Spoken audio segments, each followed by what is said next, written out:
শবে মেরাজের রাতে নবীজি জান্নাত ও জাহান্নামে কি দেখেছিলেন আর কিভাবে ফেরেশতারা প্রিয় নবী সাল্লাল্লাহু আলাইহি সাল্লামকে অভিবাদন জানিয়েছিলেন, আজকের প্রতিবেদনে জানব এ সম্পর্কে বিস্তারিত।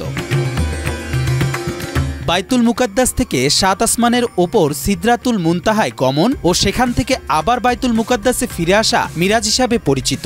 এদিনে নবীজি সাল্লাল্লাহু আলাইহি সাল্লাম ঊর্ধ্ব আকাশে আরোহণ করেন। প্রতিটি আসমানের দায়িত্বপ্রাপ্ত ফেরেশতারা নবীজি সাল্লাল্লাহু আলাইহি সাল্লামকে অভিবাদন জানান। ২৫০টিরও বেশি ডিজাইন অপশন নিয়ে ওয়ালটন স্মার্ট ফ্রিজ, বোঝে আপনার প্রয়োজন।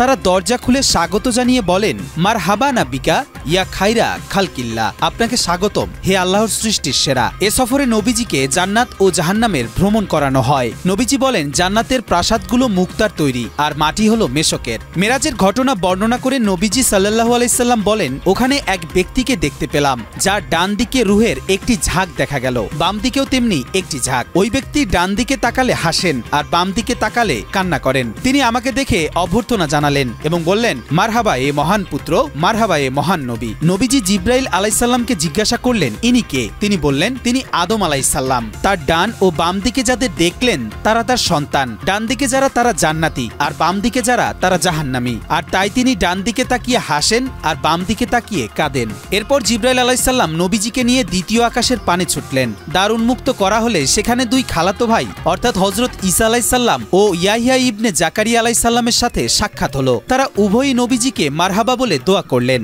এরপর জিব্রাইল তাকে তৃতীয় আকাশে নিয়ে গিয়ে পূর্বের মতো প্রশ্নোত্তর পর্বের পর দ্বার উন্মুক্ত হলে সেখানে হযরত ইউসুফ আলাইহিস সালামের সাথে সাক্ষাৎ হলো। আল্লাহ তাআলা তাকে পৃথিবীর রূপ সৌন্দর্যের অর্ধেকটাই দান করেছিলেন। তিনিও নবীজিকে মারহাবা বলে উষ্ণ অভিবাদন জ্ঞাপন করলেন। একই পদ্ধতিতে চতুর্থ আকাশে পৌঁছালো। সেখানে হযরত ইদ্রিস আলাইহিস সালামের সাথেও শুভেচ্ছা বিনিময় হলো। সেখান থেকে নবীজিকে সপ্তম আসমানে নিয়ে যাওয়া হলো। সেখানে তিনি হযরত ইব্রাহিম আলাইহিস সালামকে দেখলেন। তিনি বাইতুল মামুরে ঠেস দিয়ে উপবিষ্ট ছিলেন। বাইতুল মামুর সেই স্থান যেখানে প্রতিদিন এমন ৭০,০০০ ফেরেশতা ইবাদত করার জন্য প্রবেশ করে, যাদের পালা এরপর আর কখনো আসে না।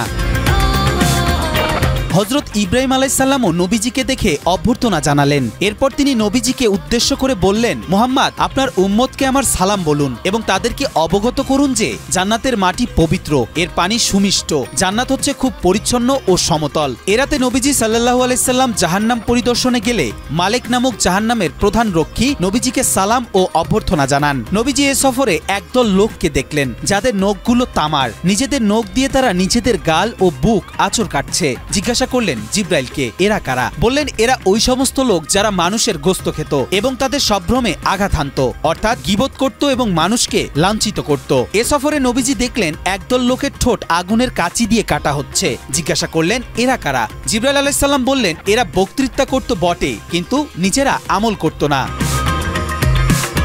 উল্লেখিত হাদিসে আরো এসেছে, এমন একদল নারীর কাছে এলাম সাপ জাতের স্তনে দংশন করছে। আমি বললাম, এদের কি হয়েছে? সে বলল, এসব নারী তাদের সন্তানদের দুধ পান করতে বাধা দিত। নবীজি আরো বলেন, আমরা চলতে চলতে চুলার মতো একটি গর্তের কাছে পৌঁছালাম। সেখানে শোরগোল ও নানা শব্দ ছিল। আমরা তাতে উকি মেরে দেখলাম তাতে বেশ কিছু উলঙ্গ নারী পুরুষ আছে আর নিচ থেকে নির্গত আগুনের লেলিহান শিখা তাদের স্পর্শ করছে। যখনই লেলিহান শিখা তাদের স্পর্শ করছে তখনই তারা উচ্চরবে চিৎকার করে উঠছে। তারা হলো ব্যভিচারী ও ব্যভিচারিণীর দল।